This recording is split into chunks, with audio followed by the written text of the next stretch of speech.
आगामी विधानसभा सत्र मुख्यमंत्री वशिलाल शर्मा पहुंचे विधानसभा अध्यक्ष के आवास। विधानसभा अध्यक्ष वासुदेव देवनानी से मिलने पहुंचे मुख्यमंत्री वशिलाल शर्मा। दोनों के बीच चल रही शिष्टाचार मुलाकात।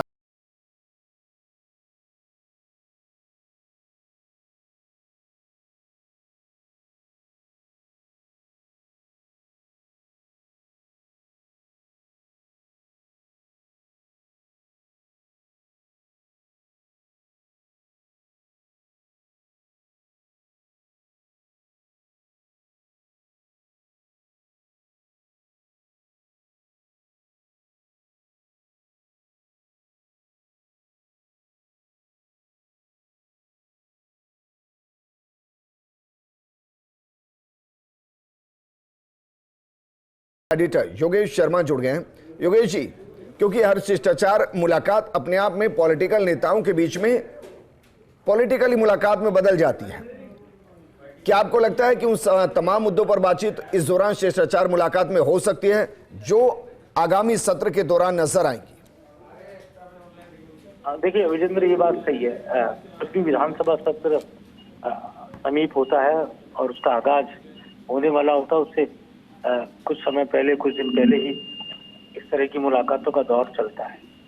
और क्योंकि सदन के नेता के नाते मुख्यमंत्री का एक तरह से फर्ज भी रहता है कि वो विधानसभा अध्यक्ष से जाकर मुलाकात करें।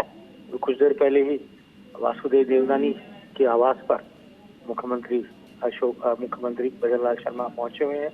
और साथ ही भजनलाल शर्मा की सबसे महत्वपूर्ण बात यह है कि उनका पूरा अब तक का जो विधानसभा के अंदर उनका कहा जा सकता है कि बहुत ही महत्वपूर्ण उनका पूरा कार्य पद्धति रही। प्रश्नकाल में वो आते हैं, प्रश्नकाल में बैठते हैं, विधायकों के पक्ष विपक्ष के सवालों को, जवाबों को सुनते हैं, मंत्रियों के जवाबों को सुनते हैं। और मैंने देखा कि जैसे मुख्यमंत्री के तौर पर भी उनका खास तौर से महत्वपूर्ण रोल रहता है कि जब वो लंबे समय तक विधानसभा के अंदर अपने कार्यालय में भी बैठते हैं और विधायकों से मुलाकात करते हैं। मुख्यमंत्री की मौजूदगी होने के कारण बहुत असर पड़ता है पूरी विधानसभा के पूरे कार्य संचालन पर भी।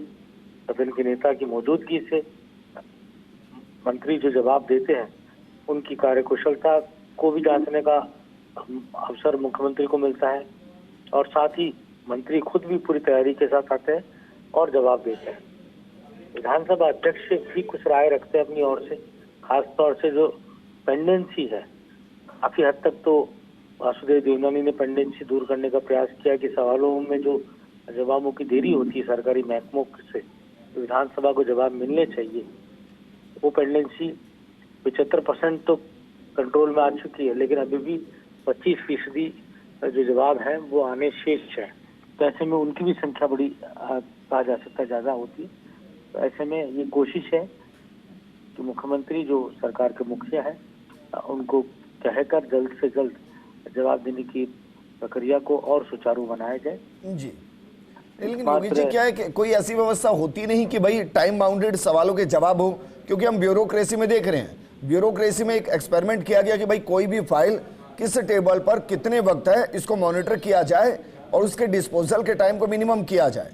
अगर ये ब्यूरोक्रेसी में हो सकता है तो ये विधानसभा के अंदर भी हो सकता है। क्या कुछ ऐसा हो सकता है कि भाई किसी भी सवाल का जवाब आपको 10 दिन, 15 दिन या 20 दिन के अंदर देना ही होगा? देखिए, बात सही है और वास्तव में टाइम बाउंड होना चाहिए। और अक्सर देखा जाता है सवालों के जवाबों में देरी होती है और देरी का नतीजा ये होता है कि जो सवाल का जो महत्व होता है अब वो ही समाप्त हो जाता है। अगर सवाल में अगर एक साल लग जाता है, 6 महीने लग जाता है, तो सवाल अगले सत्र तक अगर सवाल के जवाब नहीं आते तो फिर विधानसभा की साख का भी सवाल हो जाता है। ऐसे में स्पीकर ने पहले भी मुख्यमंत्री भजनलाल शर्मा के साथ बैठक, इसके साथ ही खुद स्पीकर ने चीफ सेक्रेटरी और तमाम एसीएस के साथ भी बैठक वो कर चुके हैं और इस विषय को लेकर बहुत गंभीरता के साथ उन्होंने बात रखी। ये जो संक्षिप्त सत्र जो आने वाला है, इस सत्र के दौरान क्योंकि हंगामा खासा रहने वाला है, कई मुद्दे हैं, चाहे राष्ट्रीय मुद्दे हों चाहे प्रदेश के मुद्दे हों, उन पर हंगामा रहने वाला है। पिछला जो सत्र था वो भी हंगामेदार रहा था और आखिर तक हंगामा हमें देखने को मिला था। तो ऐसे में सदन के नेता से स्पीकर सबसे पहले तो यही बात करेंगे कि सदन सुचारू चले। ये एक आपका जो फ्लोर मैनेजमेंट है सत्ता पक्ष जी। का, वो उसको सशक्त किया जाए, क्योंकि सत्ता पक्ष के फ्लोर मैनेजमेंट को लेकर स्पीकर के यहाँ पर पहले भी कुछ संशय रहा है। तो ऐसे में उस संशय को दूर करने की भी मुझे लगता है आपसी बातचीत के दौरान वो संशय भी दूर होगा। और क्योंकि हमने देखा था प्रदेश कांग्रेस अध्यक्ष और विधायक गोविंद सिंह डोटासरा वाला घटनाक्रम, जब न केवल विपक्ष के से खफा हो गए थे स्पीकर, डोटासरा के व्यवहार को लेकर खफा हो गए थे। हालांकि डोटासरा ने माफी भी मांगी थी सदन में, लेकिन तमाम बातें हुई, ऑफ रिकॉर्ड ऑन रिकॉर्ड बहुत कुछ बातें उस दौरान देखने को मिली थी। गजालाल शर्मा ने पहल करते हुए उस विवाद का पटाक्षेप किया और सदन के नेता की भूमिका को सार्थ किया। तो ऐसे में जो संक्षिप्त सत्र है, कुछ महत्वपूर्ण बिल भी आने, उनको लेकर भी चर्चाएं होनी है। ठीक है योगेश जी, शुक्रिया तमाम जानकारी हमारे साथ साझा करने के लिए।